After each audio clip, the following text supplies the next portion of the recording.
पहली खबर, बड़ी खबर जान लीजिए आप। लोकसभा चुनाव को लेकर बिहार से बड़ी ये खबर है। बिहार की 40 लोकसभा सीटों को लेकर के ये बड़ी जानकारी सामने आ रही है। सूत्रों की माने तो जेडीयू को 15 सीट मिल सकती है। बीजेपी को 16 या 17 सीटें मिल सकती हैं। वहीं चिराग पासवान और पशुपति पारस को मिलाकर 6 या 7 सीटें दी जा सकती हैं। इसके अलावा उपेंद्र कुशवाहा और जीतन राम मांझी को एक-एक सीटों पर चुनाव लड़ाया जा सकता है। और खास बात यह है कि अभी यह फॉर्मूला तय नहीं हुआ है। ये कयास लगाए जा रहे हैं। सीट शेयरिंग का जो फॉर्मूला है एनडीए में, अभी बिहार लोकसभा की सीटों की बात करें तो 40 सीटें हैं और इन सीटों को लेकर के अभी तक औपचारिक ऐलान नहीं हुआ है, मंथन जारी है। बिहार में एनडीए का कुनबा बहुत बड़ा है, लेकिन इसी के साथ समस्या भी शुरू होती है कि आखिरकार किसको कितनी सीटें मिलेंगी। बीजेपी और जेडीयू दोनों बड़े भाई की भूमिका में रहेंगे, लेकिन जो छोटी पार्टियां हैं, एलजेपी की बात करें, आरएलएसपी की बात करें, इन्हें भी चाहिए और इसके अलावा जीतन राम मांझी को भी सीट देनी है। और ऐसे में जो फॉर्मूला आ रहा है उसके मुताबिक जेडीयू 15 सीटों पर लड़ सकती है, बीजेपी 16 या 17 सीटों पर लड़ सकती है। वहीं चिराग पासवान और पशुपति पारस को मिलाकर 6 या 7 सीटें दी जा सकती है। लेकिन बड़ी बात इसमें यह है कि लगातार चिराग पासवान अड़े हुए हैं कि उन्हें 6 सीट मिले। पिछली बार 2019 में जो लोकसभा चुनाव हुए थे तब पार्टी एक ही थी, पार्टी का बंटवारा नहीं हुआ था। उस वक्त पशुपति पारस भी एलजेपी के साथ ही थे। हालांकि अब चिराग पासवान कह रहे हैं कि हमारी पार्टी को ही ये 6 सीट मिलनी चाहिए, जहां से हमारे सांसद जीत के आए थे। बिहार में बीजेपी को 16 या 17 सीट टिकट यहां मिल सकती है। सूत्रों के हवाले से जानकारी। चिराग और पारस को 6 या 7 सीट, सूत्रों के हवाले से जानकारी। फॉर्मूला सेट नहीं हुआ। मांझी और कुशवाहा को एक-एक सीट दी जा सकती है। बिहार एनडीए से जुड़ी ये बड़ी खबर।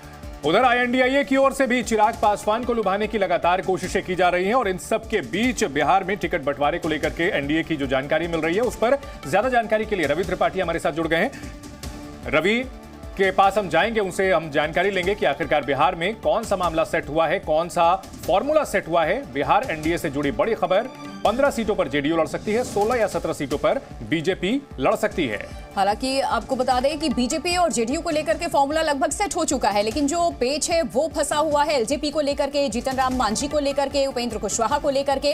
तो ऐसे में अब देखना होगा कि ये जो सीट शेयरिंग का एनडीए का फॉर्मूला है वो किस तरीके से सेट किया जाता है, औपचारिक ऐलान क्या होता है। कयास तो ये लगाए जा रहे हैं कि जेडीयू को 15 टिकट संभव है। इसके अलावा बीजेपी की बात करें तो 16 या 17 सीट बीजेपी के खाते में जा सकती है लोकसभा चुनाव के लिए। चिराग पासवान और पशुपति पारस को 6 या 7 सीट दोनों को मिला के दी जा सकती है। हालांकि चिराग इस बात को लेकर के लगातार दावेदारी कर रहे हैं कि सिर्फ 6 सीट उन्हीं की पार्टी को मिले।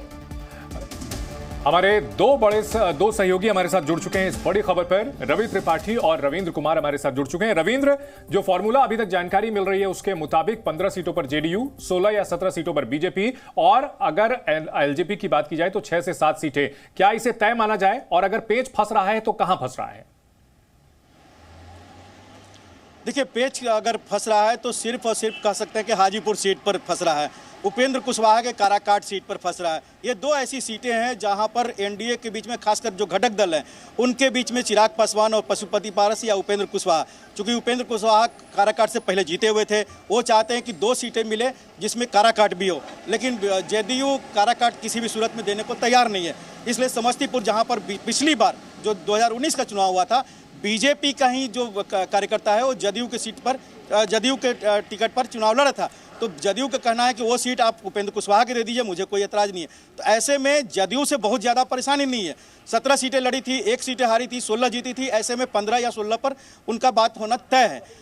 दूसरी बात है चिराग पासवान और पशुपति पारस, उन दोनों के बीच में भी 6 या 7 सीटों पर समझौता हो सकता है, लेकिन सीट को लेकर परेशानी है। हाजीपुर सीट पर पशुपति पारस छोड़ना नहीं चाहते हैं, चिराग पासवान उसे अपनाना चाहते हैं और इसको लेकर ही पेच फंसी हुई है। और ऐसे में संभावना ये जताई जा रही है कि इस पेच को सुलझाएंगे सिर्फ और सिर्फ गृह मंत्री अमित शाह। बिल्कुल, देखिए गृह मंत्री अमित शाह से मुलाकात भी लगातार हो रही है और यही वजह है कि बिहार में अभी भी जेडीयू एनडीए के बीच में सीट शेयरिंग का फॉर्मूला सेट होने के बावजूद औपचारिक ऐलान नहीं हुआ। रवि हमारे साथ बने हुए। रवि, सबसे ज्यादा मुश्किल एलजेपी को लेकर के इस वक्त नजर आ रही है।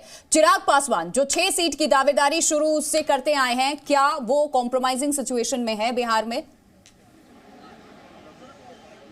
बिल्कुल, देखिए चिराग पासवान का अगर ट्रैक रिकॉर्ड आप देखेंगी तो जिस तरह से 2020 में आखिर तक चिराग पासवान को मनाने की कोशिश की और नहीं माने तो अलग से चुनाव लड़े। और एक वो एक ट्रेंड है कि चिराग पासवान बहुत ज़्यादा बार्गेन करने की कोशिश करते हैं और इसीलिए कहीं ना कहीं अभी उनकी मुलाकात नड्डा जी से हुई है, अमित शाह से नहीं हुई है।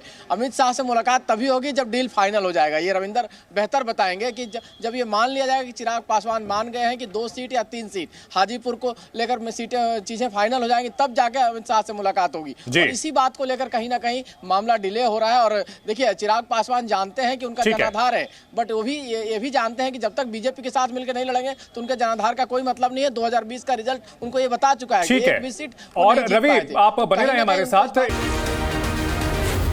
जी न्यूज़।